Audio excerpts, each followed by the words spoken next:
सबको जय मसीह की। आप सबका इस जूम मीट पे स्वागत है। बड़ा अच्छा लगता है आप लोग जुड़ते हैं सीखने के लिए। हमें प्रोत्साहन मिलता है कि हम जिस कार्य को कर रहे हैं निस्संदेह ये परमेश्वर की ओर से है।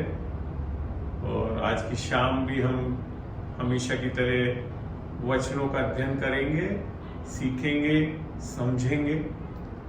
मैं आशा करता हूँ आप सब इससे लाभान्वित होंगे। चलिए इस सभा को शुरू करने के पहले एक छोटी सी प्रार्थना करता हूँ। मैं प्रभु तेरा धन्यवाद देता हूँ खुदावन आज के दिन के लिए। खुदावन तूने हमेशा की तरह अनुग्रह हमारे ऊपर बनाए रखा है खुदावन। तेरे विश्वास में हमको जीने वाला बनाया है खुदावन। और आज हम विश्वास करते हैं खुदावन, जब हम वचनों से सीखते हैं खुदावन, तेरी प्रकाशन की आत्मा से खुदावन हम निस्संदेह लाभान्वित होंगे लोग। और खुदावन जो सीखेंगे खुदावन उसको और सिखाने वाले भी होंगे खुदावन।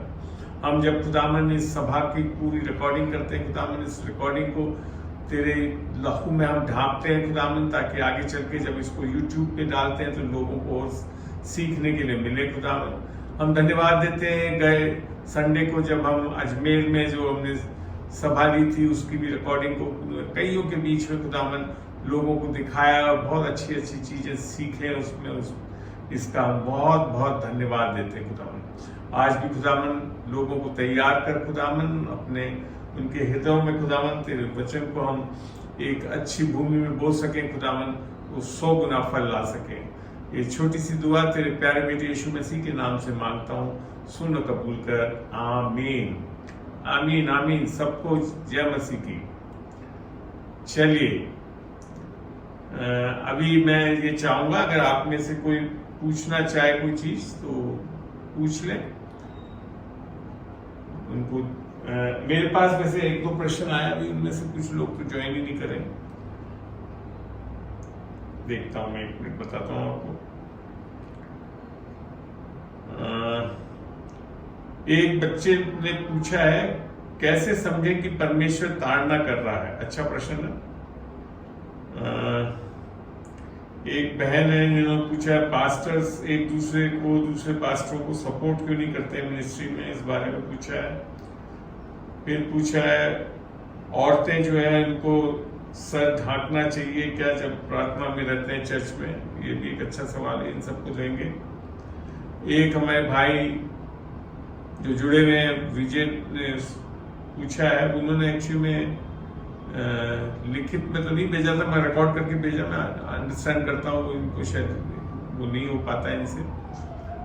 विजय आप पूछ ही लें सवाल तो अच्छा लगेगा मेरे को, एक बार यहाँ पे आप बोल दें। चलिए आप बोले, क्या सवाल है आपका? हाँ, मेरा सवाल ये था, जैसे माँ मरियम को हम लोग कहते लोग है ना, माँ मरियम को मध्यस्थता मान के और उनके साथ प्रार्थना करते हैं, सभी दूतों और संतों और माँ मरियम की मध्यस्थता मानते हुए फिर हम लोग मध्यस्थता की प्रार्थना करते हैं ना। जी जी जी। क्योंकि प्रभु यीशु जब सूबीते थे तो उन्होंने कहा था योहन से कि योहन ये आज से तुम्हारी माँ है, और उनसे कहा था ये आज से आपका बेटा है। जी बिल्कुल ये सही है, जो बोला है आपने बिल्कुल सही है। हाँ, अभी आपका ये पूछना है कि जो रोमन कैथोलिक प्रथा में जैसे मरियम के मार्फत मध्यस्थ की प्रार्थना करते हैं कि वो सही है कि नहीं, बिल्कुल इसका भी जवाब हम देंगे।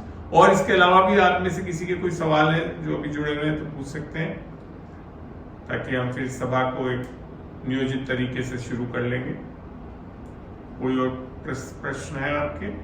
भागचंद जी, जूली जी और रेखा, और नहीं है तो आप फिर बोल दीजिए, नहीं तो फिर मैं आगे बढ़ूं।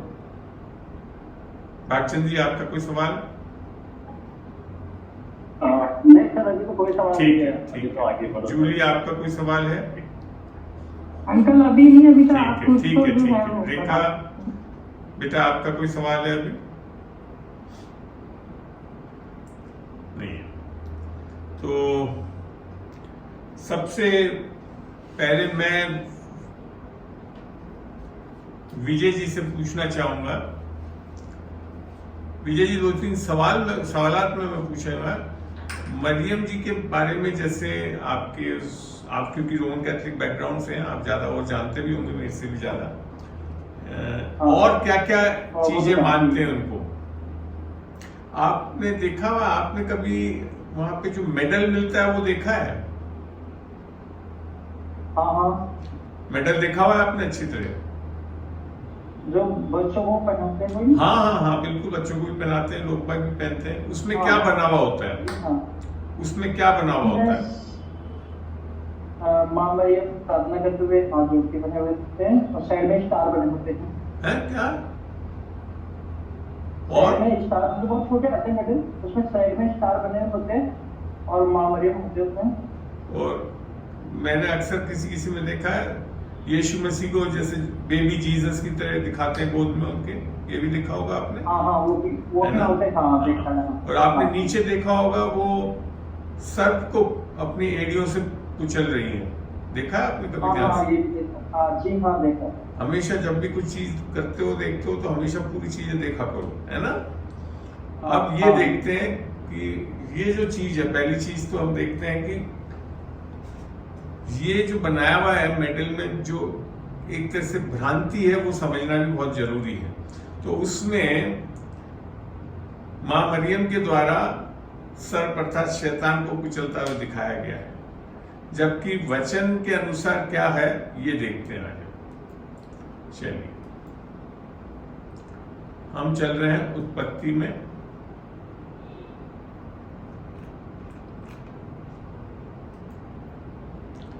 तीन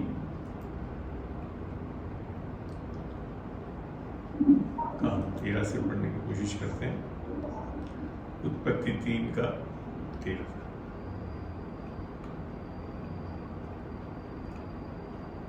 चौदह से पढ़ो। तब यहोवा परमेश्वर ने सर्प से कहा, अर्थात शैतान जो सर्प बन के आया था आदम की वाटिका में, उससे कहा, तूने जो ये किया है इसलिए तू सब घरेलू पशुओं और सब जंगली पशुओं से अधिक शापित है। तू पेट के बल चला करेगा और जीवन भर मिट्टी चाटता रहेगा। फिर और आगे क्या बोला, और मैं तेरे और इस स्त्री के बीच में, अर्थात हव्वा, ये स्त्री हव्वा के लिए बोला गया, अर्थात औरत जात के बीच में, और तेरे वंश और इसके वंश के बीच में बैर उत्पन्न करूंगा। वह तेरे सिर को कुचल डालेगा, वह अर्थात वंश कुचलेगा, और तू इसकी एड़ी को धसेगा। तो मरियम माने स्त्री को नहीं लिखा था कि स्त्री कुचलेगी, परंतु कौन कुचलेगा? यीशु मसीह जो पुत्र आएगा, वंश जो आएगा इससे, मरियम से, वो है। तो बेसिकली जो मेडल में भी जो एक ये जो गलत चीज दिखती है वो बाइबल के अनुसार है नहीं। ठीक है ना विजय जी, समझ रहे हैं आप खोल लीजिए अपना माइक, आपसे मैं वार्ता करना चाहूंगा। जी हाँ, ठीक है ना? तो ये एक फ्लॉ रहता है वहां पे। हाँ। वहां पे दिखाया जाता है कि मरियम कुचलेगी, मरियम को कुचल नहीं सकती थी। हाँ, निस्संदेह नए नियम में आकर हाँ, हम विश्वासियों के लिए जरूर लिख रखा है, जो देखते हैं हम रोमियो 16 में चलते।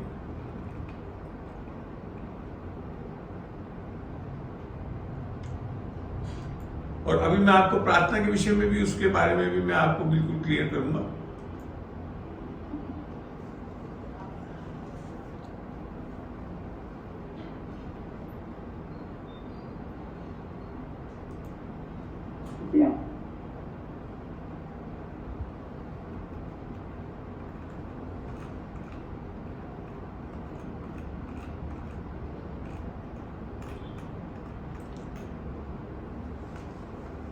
एक मिनट मुझे दीजिएगा थोड़ा सा, इसलिए से पूरी चीजों को स्पष्ट वचन से जब समझाते हैं तो अच्छा लगता है मुझे।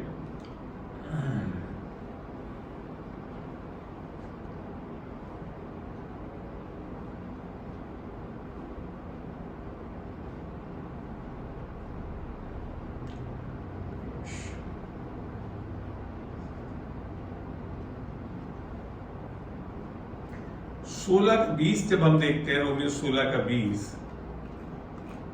तो यहां क्या लिख रखा है?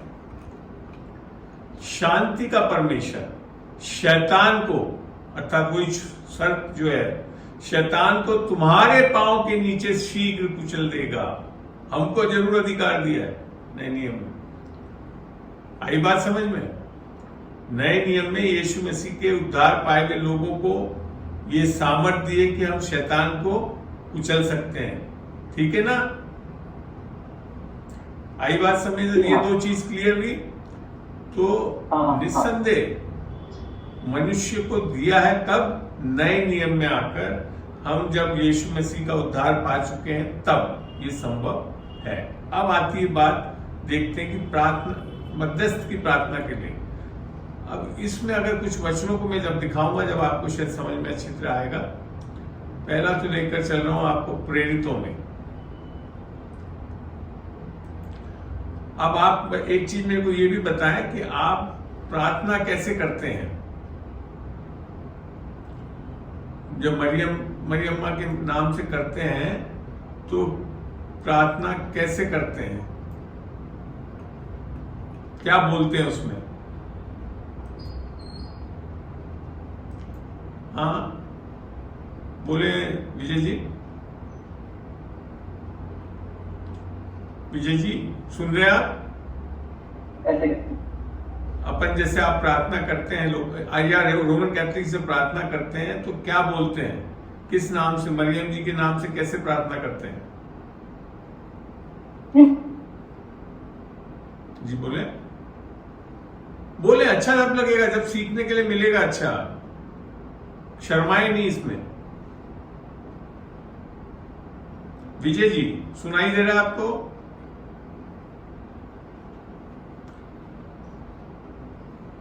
जूली तुम भी तो परिचित हो इस रोमन कैथोलिक इस चीजों से, तुम बता सकती हो? प्रणाम मरियम है? प्रणाम मरियम से शुरू करते हैं वो लोग। कैसे?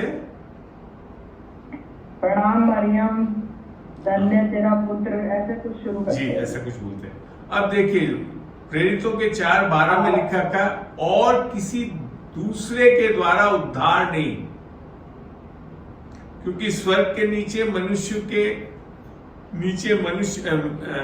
नीचे मनुष्य में और कोई दूसरा नाम नहीं गया जिसके द्वारा हम उद्धार पा सके। ये है यीशु मसीह के संदर्भ में बताया गया है। ठीक है ना? तो बेसिक ये ऊपर से जब पढ़ते हैं तो वहां यही लिख रखा है यीशु मसीह के बारे में, ये ना कि यीशु मसीह नासरी के नाम से जिस तुमने क्रूस पर चढ़ाया। तो यीशु के नाम के अलावा तो और कोई नाम है नहीं जिससे उद्धार या कोई भी चीज हो सकती है। तो अगर हम किसी भी व्यक्ति के नाम से अगर हम करेंगे तो वो सार्थक नहीं होगी, वो सार्थक है, सही बिब्लिकल प्रार्थना नहीं होगी। एक जगह से और एक दो जगह से देखते हैं इसको। अंकल जैसे रोजरी बोलते हैं हम लोग, माँ एक मिनट पहले नाम की बात कर ले। रोजरी में भी अपन चल। हाँ रोजरी बताएं, आप क्या बोलना चाह रहे हैं बताएं। एक मिनट एक मिनट जरा शांत धीरे धीरे चलिए। हाँ अब बोले आप। हाँ बोले। प्रणाम मरियम, कृपापूर्ण प्रभु तेरे साथ है, धन्य है तू स्त्रियों में और धन्य है तेरे गर्भ का फल यीशु।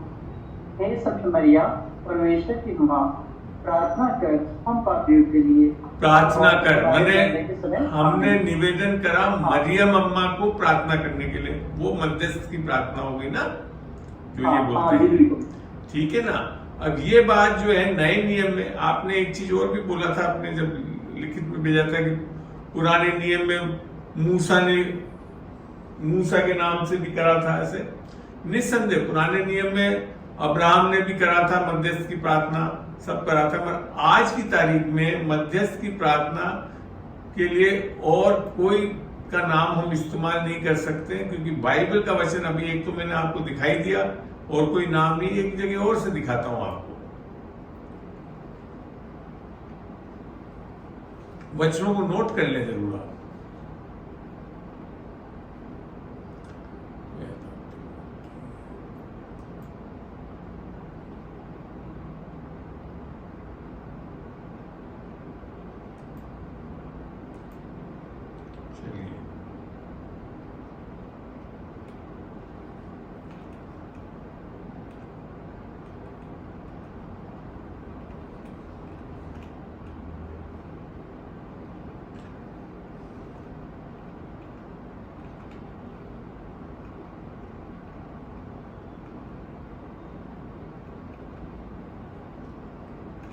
ये मैं पढ़ रहा हूं पहला तिमोथी और पहला तिमोथी दूसरा चैप्टर 1 से पढ़ रहा हूं मैं।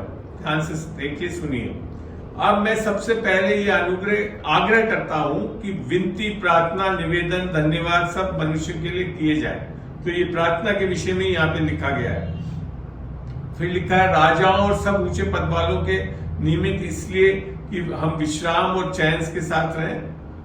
ये हमारे उद्धारकर्ता परमेश्वर को अच्छा लगता और भाता भी है, जो ये चाहता है कि सब मनुष्यों का उद्धार हो और वे सत्य को भले भांति पहचान ले, क्योंकि परमेश्वर एक ही है और परमेश्वर और मनुष्य के बीच में मध्यस्थ की प्रार्थना, जैसे हम बोल रहे हैं ना, तो परमेश्वर और मनुष्य के बीच में भी एक ही बिचवैया है, अर्थात मसीह यीशु जो मनुष्य है। बड़ा स्पष्ट कर दिया ना। अगर और कोई बिचवैया होता तो उनके नाम भी आ जाना चाहिए, अर्थात मरियम जी का भी नाम आना चाहिए था, पर बाइबल में ऐसा नहीं लिख रखा है। परमेश्वर और मनुष्य के बीच में भी एक ही बिचवैया है, अर्थात मसीह यीशु जो मनुष्य है। विजय जी, यहां से आपको और समझ में आया? जी हाँ, जी हाँ, बड़ा क्लियर है। तो मीडिएटर और कोई नहीं हो सकता है। अब नए नियम में आकर जब यीशु मसीह का कार्य हो गया है, उसने बलिदान दे दिया है, वो ही अब बलिदान बना है, और कोई नहीं कर सकता। ठीक है ना। बाकी तो पुराने नियम में जानवरों को भी बलि चढ़ाकर उसको भी मध्यस्थ बनाया जाता था, है ना। आ रही बात समझ में? हेलो? जी हाँ, जी हाँ, आ रही है ना। तो अब एक जगह से और भी दिखाता हूं आपको। क्यों? और कोई नहीं, एक ही जगह से वचन के और भी भागों से मैं दिखाना चाहूंगा आपको कि क्यों खाली अब यीशु मसीह की मध्य, और वास्तव में अब यीशु मसीह हमारे लिए मध्यस्थता करता है, मरियम मां को नहीं ला सकते अब हम। रोमियो 8 में भी यही लिख रखा है जो हम पढ़ते हैं। हाँ जी।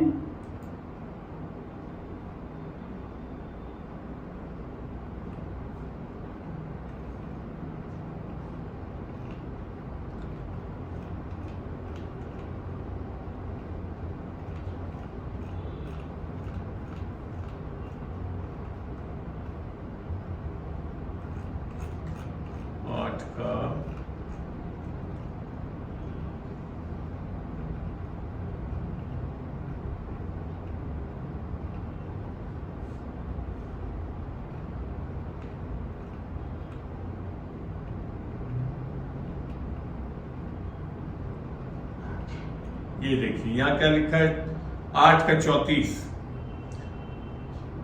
ये रोमियो 8:34 में लिखा है, फिर कौन है जो दंड की आज्ञा देगा? मसीह वह है जो मर गया, वरन मुर्दों में से जी उठा और परमेश्वर की दाहिनी ओर है और हमारे लिए निवेदन भी करता है। बड़ा स्पष्ट पौलुस इस चीज को बताता है। तो यहां बात समझ में आ गई। बाइबल में देखिए, बाइबल को जब भी हम पढ़ते हैं, समझते हैं, देखते हैं, तो हमको संदर्भ देखना चाहिए, कब लिखी गई थी बाइबल, किस चीज के वास्ते में लिखी थी, क्या लिखी गई थी। नए नियम में आकर यीशु मसीह ने यूहन्ना में बोल दिया, अब जो भी मांगोगे वो मेरे नाम से मांगोगे तो पिता तुम्हें दे देगा, है ना, स्पष्ट। तो अब और किसी के नाम से नहीं मांग सकते हम। और नाम क्यों उसके नाम से? क्योंकि यीशु मसीह है जो हमारे पापों को लिया, हमारे लिए मारा गया, गाड़ा गया और तीसरे दिन जी उठा। और किसी नाम से हम नहीं मांग सकते। आई बात समझ में, है ना। तो यीशु मसीह के अलावा हमारे लिए आज कोई मध्यस्थता कर नहीं सकता। और प्रार्थना भी नए नियम की सही प्रार्थना तभी है जब हम यीशु मसीह की, इसके लिए नए नियम में यीशु मसीह ने भी जब प्रार्थना सिखाई थी मत्ती 6 में, तब भी उस टाइम उसने जो अक्सर सारे लोग बोलते भी रहते हैं, प्रभु की प्रार्थना मान के करते हैं, ए हमारे बाप जो करके, पर वो प्रार्थना भी यीशु मसीह के नाम से अंत नहीं होती। और उसके बाद यूहन्ना में बोला, जो कुछ अब मांगोगे मेरे नाम से तो पिता तुम्हारे लिए कर देगा। क्यों? क्योंकि अब हमको मिलता क्यों है? क्योंकि यीशु सब कुछ बन चुका है हमारे लिए, इसके लिए हम सब कुछ ले सकते हैं और प्रार्थना यीशु के नाम से में करने से आज हमको सब कुछ उपलब्ध हो सकता है आत्मिक जगत में। ठीक है, और पुष्टि करूं, और जगह से भी पुष्टि करवा सकता हूं। देखिए, वचन जितना जानोगे सीखोगे उतना अच्छा लगेगा। इब्रानियों में ले आ रहा हूं मैं अब आपको।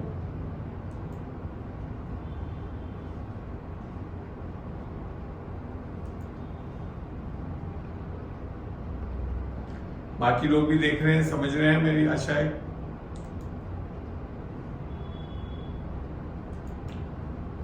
तो अब जब ये हो गया है, व्यवस्था दे दी गई है, तो अब जाकर हम मरियम मास के नाम से, मरियम निस्संदेह बाइबल में जो आपने बोला भी ना, उसको बोला ये धन्य है, वो बिल्कुल सही है, उसमें कोई गलती नहीं है। मगर आज हम उनके नाम से हम परमेश्वर से प्रार्थना नहीं कर सकते।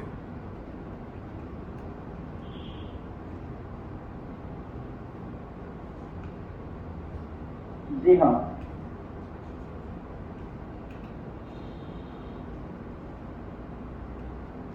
ये देखिए, इब्रानियों 12:24 पे लिखा हुआ है, और नई वाचा के मध्यस्थ यीशु।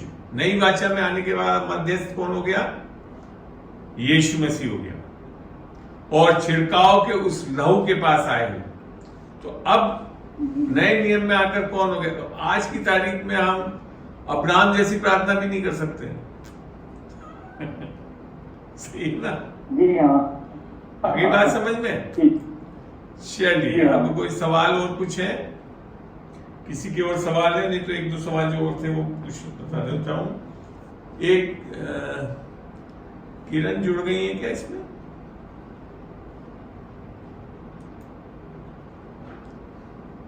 हाँ, इसका बेटा जुड़ा था ना किरण का?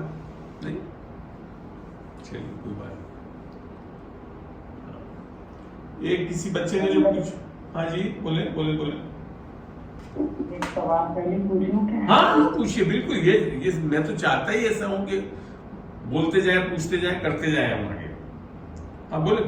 मैं ऐसे पूछना चाहती हूँ अंकल, जैसे बाइबल में लिखा है कि भाई मैं अपने पूर्वजों की सजा उनके बच्चों को, नाती पोतों को और इन सबको देता हूँ।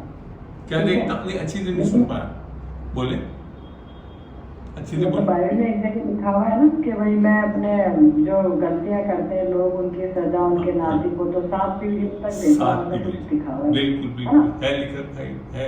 वही अपन नए नियम में आते हैं अंकल, तो प्रभु यीशु मसीह ने सारी क्षमा लिख दी अपन को कि बिल्कुल सही बोला। हाँ, तो अब नहीं है वो इसको बोलते हैं जेनरेशनल कर्स करके जो बोलते हैं ना, वो था पुराने नियम में, परमेश्वर ठहराता था जिम्मेदार।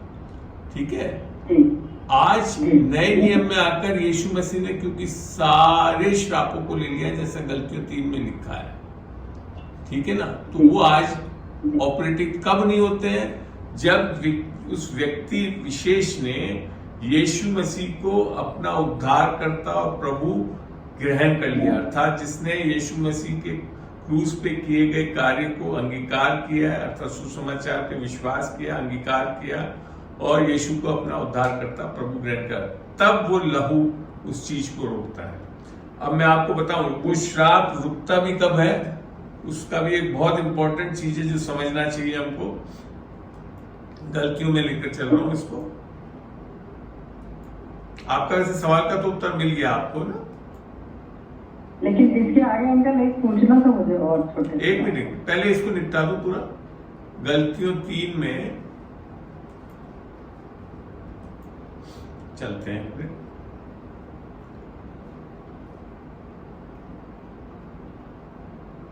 यहां लिखा कर 13 में, गलतियों 3:13 में, मसीह ने जो हमारे लिए श्रापित बना, हमें मोल लेकर व्यवस्था के श्राप से, वो व्यवस्था का श्राप था, वो पुराने नियम वाला जो था, व्यवस्था के श्राप से छुड़ाया, क्योंकि लिखा है जो कोई काठ पर लटकाया जाता है वह श्रापित है। तो आपको पता है यीशु मसीह के एक चीज अगर थियोलॉजियंस कहते भी और सही भी है एक तरह से, यीशु मसीह मारा गया और उसने लहू बहाया, चाहे वो क्रूस पे नहीं टंगा गया, तब भी पापों की माफी तो मिल सकती थी, मगर श्राप के लिए काठ पे लटकाया जाना, क्रूस पे, ये बहुत मुख्य कारण है। श्राप जो है वो काठ पे लटकाए जाने के बाद ही डील हो सकते थे। आई बात समझ में? कैसा लगा ये? समझ गया। अब बोलिए और क्या पूछना चाहते हैं? और मतलब मैं एक चीज अंकल जानना चाह रही थी आपसे जी कि बोलिए। जैसे कई बार ऐसा होता है ना, हम पेरेंट्स कुछ गलत कर देते हैं या हमारे माँ बाप कुछ गलत कर देते हैं, तो अंकल वो हम लोग प्रार्थना करते हैं खूब कि खुदा ये जो गलती है या फिर ये जो बीमारी है या फिर ये जो आदत है या जो कंटिन्यू चलती आ रही है वो हमारे पीढ़ियों में नहीं आए, लेकिन अंकल फिर भी वो अगर बच्चों में आ जाए, उसका क्या कारण होता है अंकल? और उसको देखो, कैसे अपन दूर कर सकते हैं उस बच्चों के देखो जीवन जो से या प्रॉब्लम हमारे जो बोल रही है ना आप, जो कि साइंस भी बोलता है, जेनेटिक्स बोलता है, जी निस्संदेह ये है, आदम के पाप में गिरने से सब चीजें आती हैं, मगर ऐसे रुकता कब है? जब यीशु के लहू के द्वारा ही हम इन चीजों से छुटकारा पा सकते हैं। और जैसे ही हम प्लीड करते हैं विश्वास से, उसमें विश्वास में बने रहते हैं, तो खत्म हो जाता है। आपके करने से नहीं हो रहा है, रुक रहा है, ये इसके लिए रुक रहा है क्योंकि यीशु मसीह ने कर दिया है। इस पे विश्वास करना, तब सुसमाचार पे विश्वास करना है, तब अपना आप रुकती है। हम अभी भी क्या है, अपनी प्रार्थनाओं पे विश्वास करने लगते हैं, हम ऐसा करेंगे तो होगा। ये एक सोच फिर गलत आ गई है। उससे फिर हमारे अंदर, क्योंकि हम हर चीज सही तरीके से कर सकते नहीं है, और कुछ ना कुछ कमी रह जाएगी, फिर दिख रहा होगा तो फिर कोई सोच, और क्या शैतान तो बड़े आराम से आपको कोई चीजें दिखाता जाएगा, बोलता भी जाएगा, है ना? तो ये चीज ध्यान रखने की बात है कि हट जाता है, श्राप भी हट गया, सारा पाप भी हट गया, सब कुछ हट गया है। अब वो होता है इसके लिए कि हम विलफुली करते जाते हैं, ठीक है ना? हमारे को इच्छा शक्ति दे रखी है। देखिए, इसमें पुराने नियम में ये चीज बता दी गई थी, ठीक है,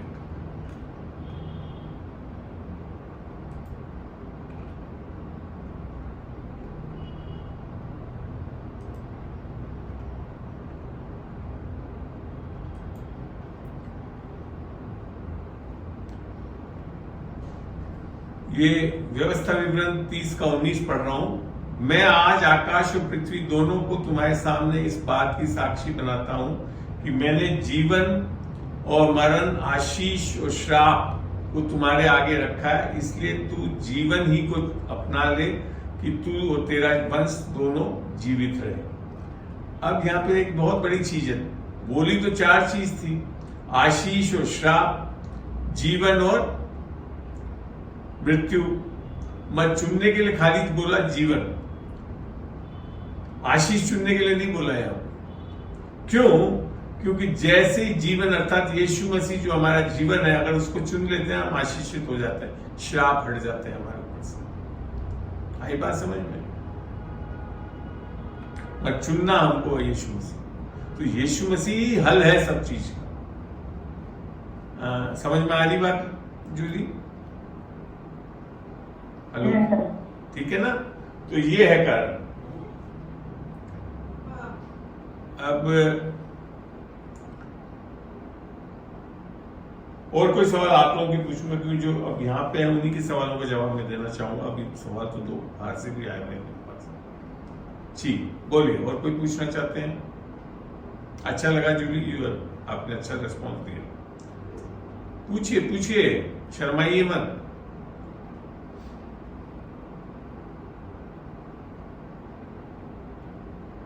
कोई सवाल नहीं?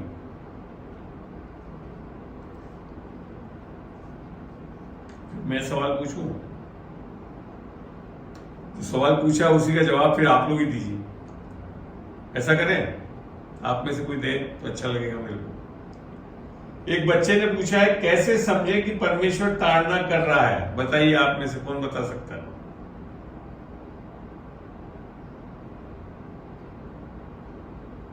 बताइए, कैसे समझें कि परमेश्वर ताड़ना कर रहा है?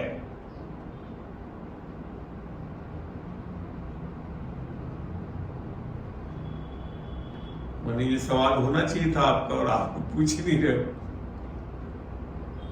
बताइए भाई। चलिए अच्छा, वैसे भी जवाब देने की कोशिश तो करिए आप लोगों में से, कोई तो जवाब दीजिए इसका। हमें कैसे पता पड़ेगा कि परमेश्वर हमारे ऊपर ताड़ना कर रहा है?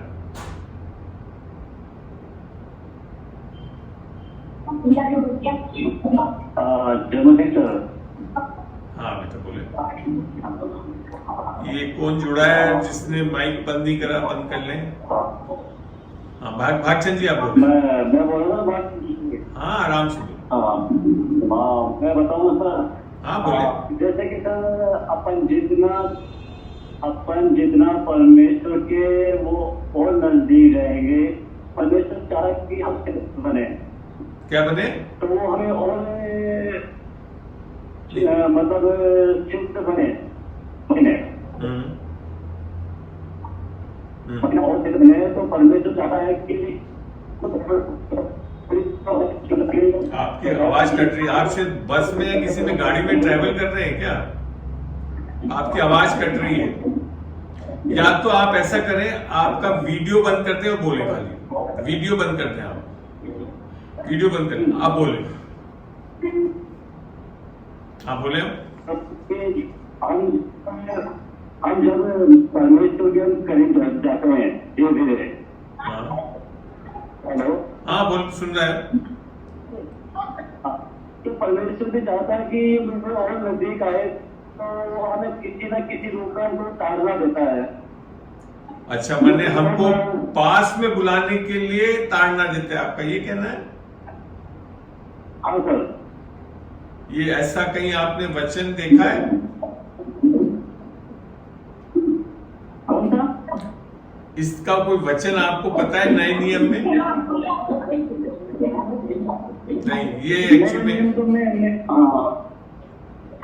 नहीं, ये चीज सही नहीं है। वास्तव में परमेश्वर, देखो अब सुनिए मेरी बात, सुनिए वचन के हिसाब से। आज सबसे पहले हमको ये पता होना चाहिए कि आज परमेश्वर हमसे नाराज ही नहीं है। ताड़ना तो बहुत दूर की बात है, ये नहीं पता हमारे लोग। आज परमेश्वर हमसे नाराज नहीं है, क्योंकि ताड़ने का हमेशा हमको ये लगता है पाप से संबंधित है, क्योंकि हम पाप कहीं करते रहते हैं तो ताड़ना दे देगा। वास्तव में ऐसा नहीं है नए नियम में। नए नियम में आकर देखते हैं 2 कुरिन्थियों। इसका ये मतलब नहीं है कि मैं प्रोत्साहन दे रहा हूं कि पाप करते रहे, ये नहीं है इसका अर्थ, निकाल मत लेना।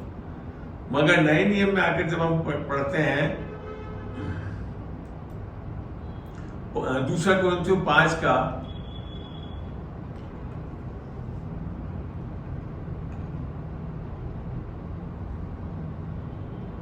19 पढ़ रहा हूं। अर्थात परमेश्वर ने मसीह में होकर अपने साथ संसार का मेल मिलाप कर लिया और उनके अपराधों का दोष उन पर नहीं लगाया। क्या नहीं लगाया? अपराध अर्थात हम जो गलत करते हैं उनका दोष नहीं लगाया, और उसने मेल मिलाप का वचन हमें सौंप दिया। जब अपराध ही नहीं लगा रहा है तो ताड़ना क्यों देगा? बताइए। नहीं समझ में आता लोगों को है चौधरी जी? वास्तव में क्या है, परमेश्वर ने हमारे ही सारे जगत के पापों को माफ कर दिया है। सारे जगत के पापों, जिसके लिए वो माफी नहीं कर सकता वो है यीशु मसीह को अपना उद्धारकर्ता प्रभु ना करने वाला। ऐसा जो पाप हम करें तो उसको वो पाप नहीं कर सकता, क्योंकि उसी के कारण जो सारे पाप माफ होते हैं जब हम उसको अपनाते हैं। तो परमेश्वर ने पुराने नियम में ही ये वाचा बांध दी थी। देखते हैं यशाया में, यशाया 54 में लेकर जा रहा हूं मैं आप लोगों को।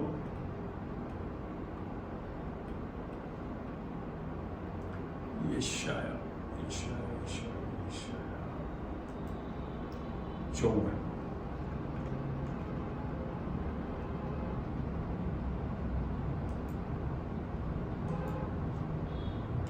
यशाया 54:9 से पढ़ रहा हूं मैं।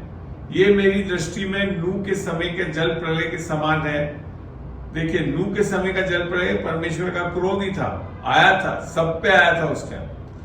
खाली उसमें खाली ये जो नूह का परिवार बचा लिया गया था, क्योंकि जैसे मैंने शपथ खाई थी कि नूह के समय के जल प्रलय से पृथ्वी फिर ना डूबेगी, वैसे ही मैंने ये भी शपथ खाई है कि फिर कभी तुझ पर क्रोध ना करूंगा और ना तुमको धमकी दूंगा। हम क्या कह रहे हैं? ताड़ना देगा।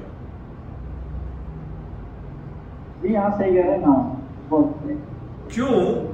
क्योंकि ये जो यशाया 54 जो है, ये शायद 53 के बाद है। ये शायद 53 में यीशु मसीह के क्रूस पे किए गए कार्य के बारे में पूरा उल्लेख किया गया। और ये जो पुराने नियम यशाया में जो लिखा गया, ये आप और हमारे लिए तो था, ये नए नियम वालों के लिए तो था कि अब क्रोध। और यही मैंने आपको दिखाया अभी जब दूसरा कुरिन्थियों में, कि आज वो परमेश्वर हमारे पापों को नहीं करता। और दूसरा फिर नई वाचा का जो वाचा जो बनाई है ना अब नए नियम में आकर, नई वाचा है ना, नई वाचा की जो बात करें उसको भी देखते हैं हम। ये जब तक नहीं जाएगा तो आपको सही नई वाचा की पूरी जो परमेश्वर जो चाहता है ना, वो पूरी आशीष को हम ले ही नहीं पाएंगे जब तक हम ये सोचते रहेंगे कि हमको अभी भी ताड़ना देता है, तो वो फिर हम ले ही नहीं पाएंगे। देखते हैं इब्रानियों 8 में लेकर जा रहा हूं मैं।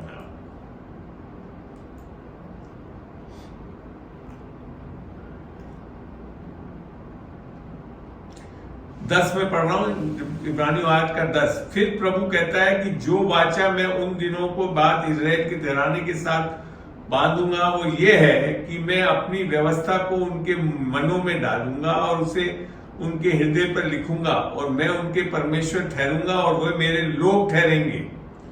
और हर एक अपने देश वाले को और अपने भाई को ये शिक्षा ना देगा कि तू प्रभु को पहचान, क्योंकि छोटे से बड़े तक सब मुझे जान लेंगे, अर्थात रिश्ता हो जाएगा, क्योंकि मैं उनके अधर्म के विषय में दयावंत होऊंगा और उनके पापों को फिर स्मरण ना करूंगा।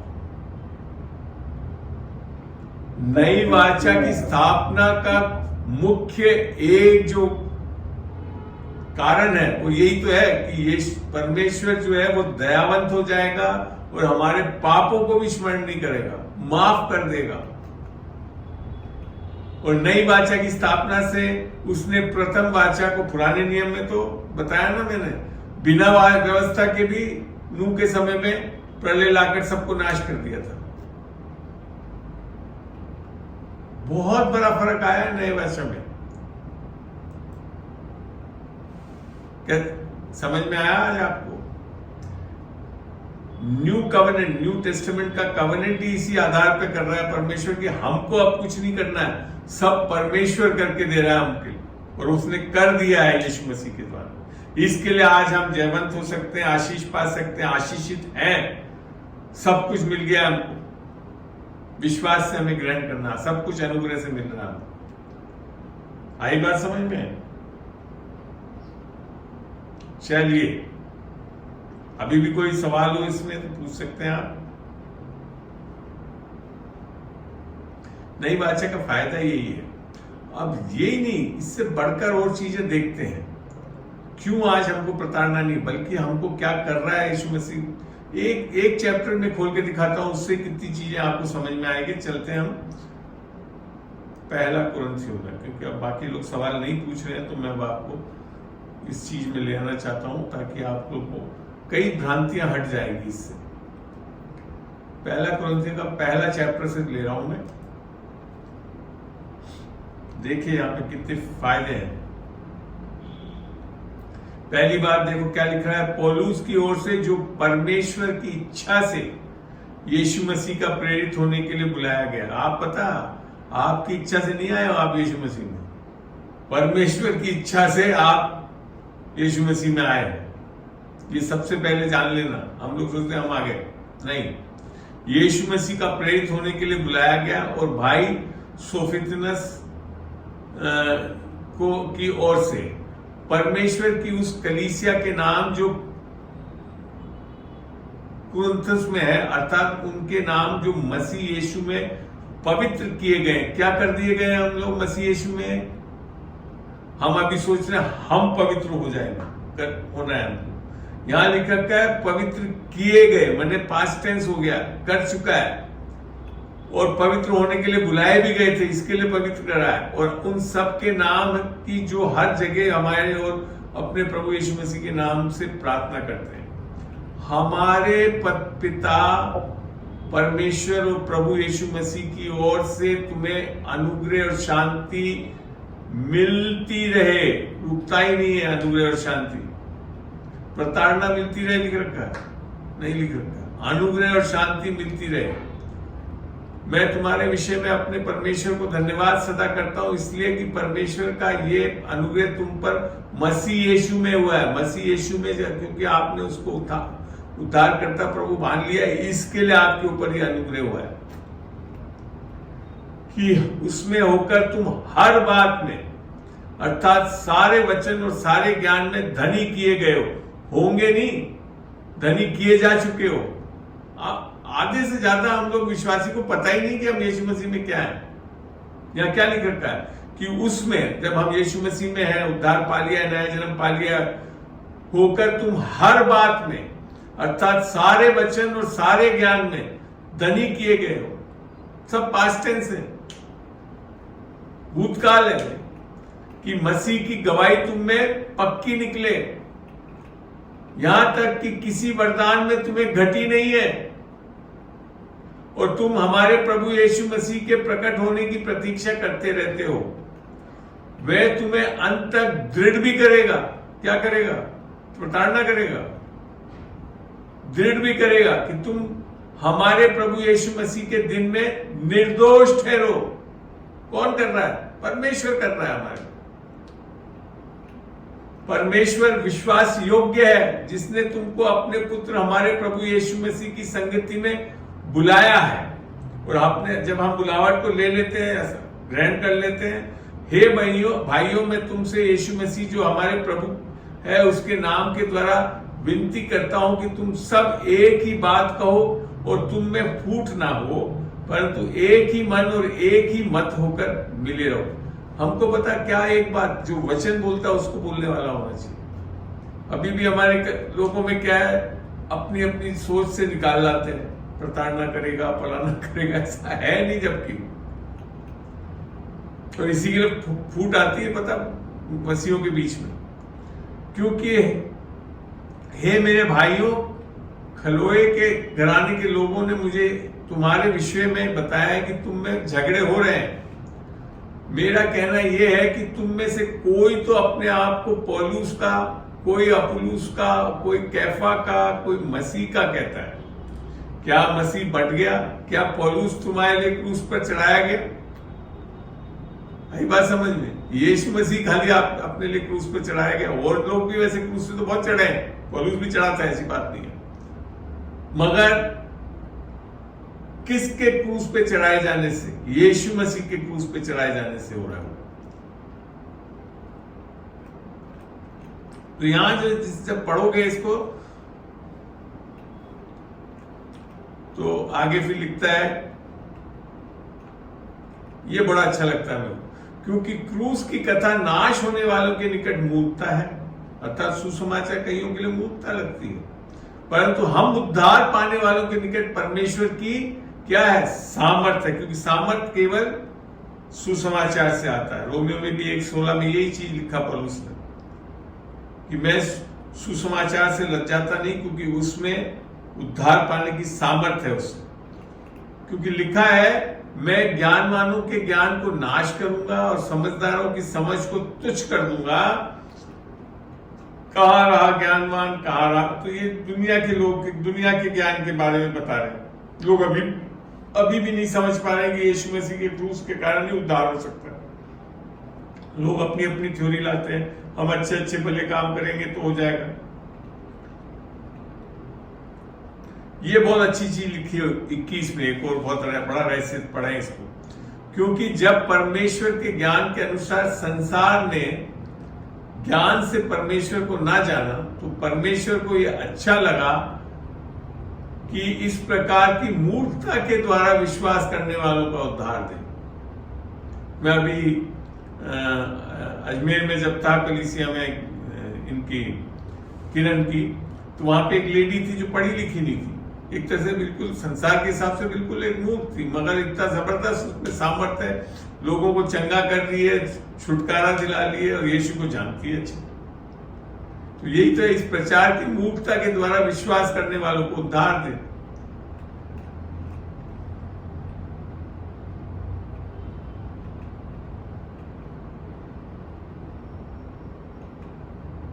है ना?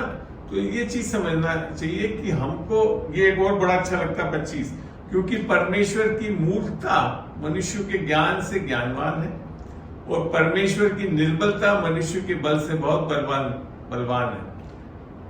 अब इस चीज को 26 को ध्यान से पढ़ना और समझें इसको। वापिस मैं बोल रहा हूं, इसको बहुत ध्यान से पढ़ना। हे भाइयों, अपने बुलाए जाने को तो सोचो कि ना शरीर के अनुसार अर्थात जिसने उद्धार नहीं पाया, देह में चल रहा है जो अभी भी, कि ना शरीर के अनुसार, और शरीर के अनुसार बहुत लोग बहुत ज्ञानवान, बहुत सामर्थी, बहुत कुलीन हो सकते हैं, पर तब भी परमेश्वर नहीं बुलाता हम लोग।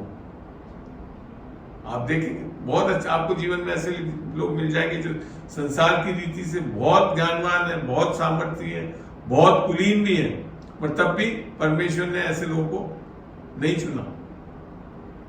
परंतु परमेश्वर ने जगत के मूर्खों को चुन लिया है कि ज्ञानियों को लज्जित करे, और परमेश्वर ने जगत के निर्बलों को चुन लिया है कि बलवानों को लज्जित करे।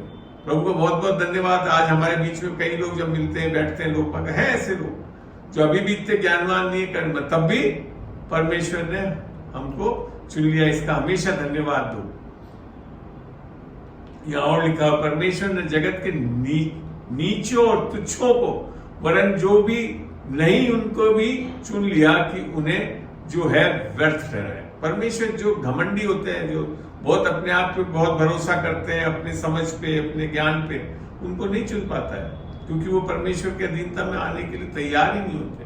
वो स्वयं की धार्मिकता में चलते हैं, स्वयं की धार्मिकता के कारण परमेश्वर की धार्मिकता वो ग्रहण नहीं कर पाते। ये चीज रोमियो में समझाया हुआ भी है, रोमियो 10 में कभी पढ़ना हो तो पढ़ना, 1 से 4-5 तक, तो वहां समझ में भी आ जाएगा। अब क्या लिखता है, ताकि कोई प्राणी परमेश्वर के सामने घमंड ना करने पाए, परंतु उसी की ओर से, किसकी ओर से? परमेश्वर की ओर से, हमारी ओर से नहीं हो रहा है, परंतु उसी की ओर से तुम मसीह यीशु में हो। ये बहुत हमेशा ध्यान रखना, हम यीशु मसीह में अपने आप नहीं आ गए, परमेश्वर लेकर आना चाहता है। जो परमेश्वर की ओर से हमारे लिए क्या ठहरा? ज्ञान ठहरा, धार्मिकता ठहरा, पवित्रता ठहरा और छुटकारा, ताकि जैसा लिखा है वैसा ही हो। जो घमंड करे वो प्रभु में घमंड। आज हम किस में घमंड करते हैं? यीशु मसीह में घमंड। मैं आज बड़े जोर शोर से कह सकता हूं, यीशु मसीह के कारण आज मैं इतना सामर्थ्य, इतना आराम से चलने वाला हूं। आमीन। तो ये चीजों को समझना बहुत जरूरी है हमको। चलिए, और कोई सवाल? कौन कौन जुड़ा हुआ है इसमें से? पूछो। नहीं, इसमें एक सवाल है, वो तो मैं अभी नहीं बताऊंगा, जो है ही नहीं तो फिर उनके लिए। जी, और बोले, और कोई सवाल हो तो पूछे,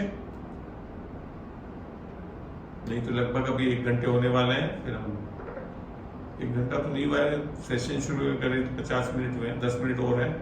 आप अगर कुछ और पूछना चाहें, समझना चाहें तो पूछ सकते हैं, मैं उसको जवाब देने के लिए तैयार। बोले। अंकुल, मेरा सवाल है। हाँ रेखा, बोलो बेटा।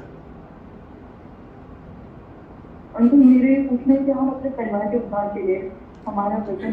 रेखा, तुम अपना वीडियो ऑन कर सकती हो क्या?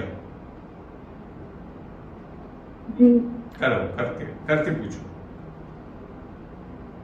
जी अंकल। हाँ, कर लीजिए, वीडियो ऑन कर लीजिए।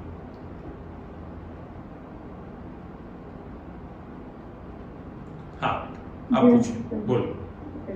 हाँ बोलो।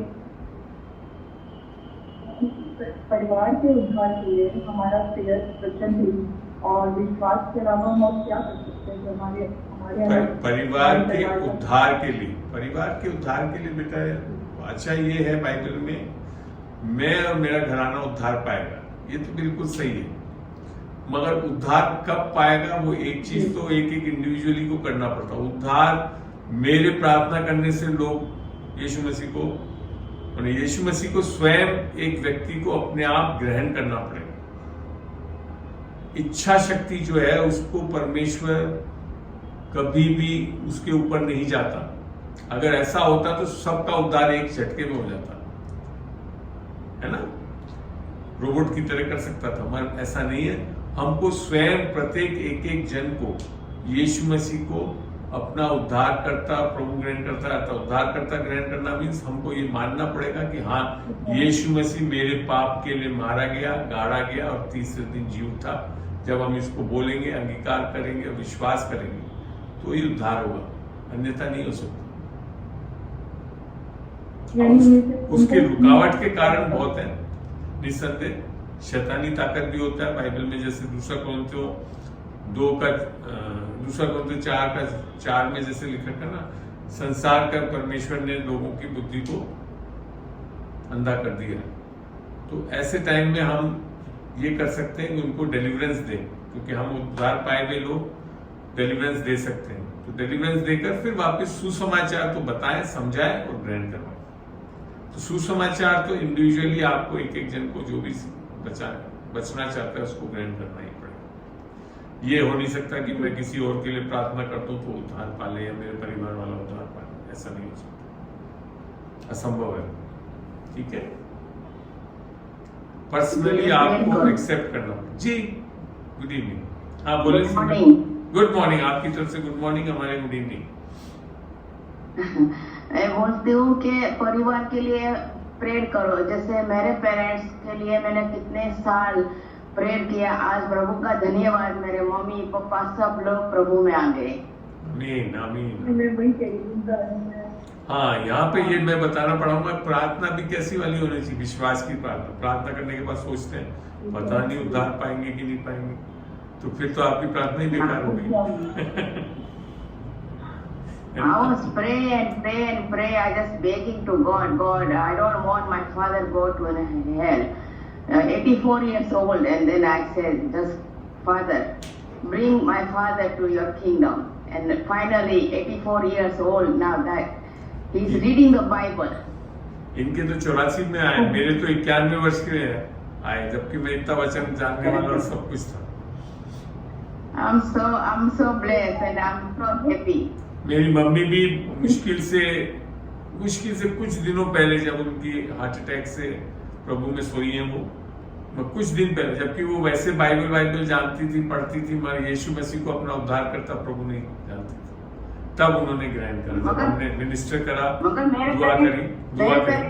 पूरा हिंदू में से आए, हिंदू मतलब आप समझ सकते हो कि मैं भी हिंदू में से आई थी, मगर और मेरे पेरेंट्स के लिए मैंने बहुत प्रेयर कर रही थी। आपको तो पता है सीमा जी, मैं आपको बताऊं, आप लोग इतने लोग जुड़े हुए हैं जो सब हिंदू बैकग्राउंड से बहुत आराम से उद्धार पा गए।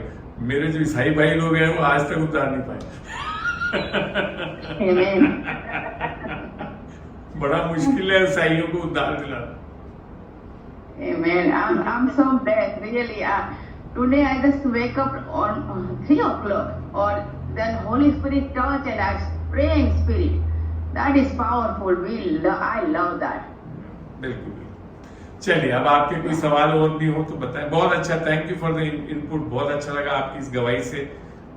रेखा को समझ में आया होगा कि हारना नहीं है हमको प्रार्थना। बेटा गवाहियों को मैं ज्यादा यहाँ नहीं लेना चाहता। बोले कि वैसे चलिए, बोल दीजिए आप, बोलिए जोर से बोलिए, आपकी आवाज बहुत कम आ रही है। नहीं तो ऐसा ही कुछ ऐसी सोचे थे, मुझे मेरा फोन ऑलमोस्ट मैंने लॉस कर दिया था, बट मैं एग्जाम हॉल में गई, सारा वो टेंशन छोड़ के फोन को जहाँ भी रखना था। एंड मेरे को तो ने एकदम क्लियरली बोला कि तुम टेंशन मत लो, फोन तुमको मिलेगा, मैं तुम्हारे साथ हूँ। तुम जब बाहर जाओगी आफ्टर एग्जाम के वर्ष के बाद तुम्हें वो मिलेगा।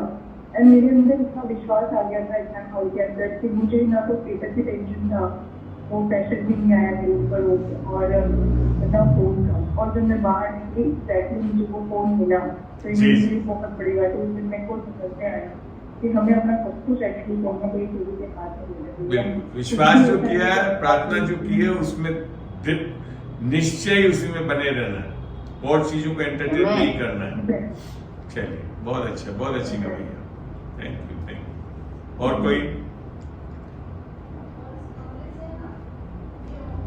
कोई नहीं? तो फिर हम इस सभा को यहाँ पे समाप्त करें।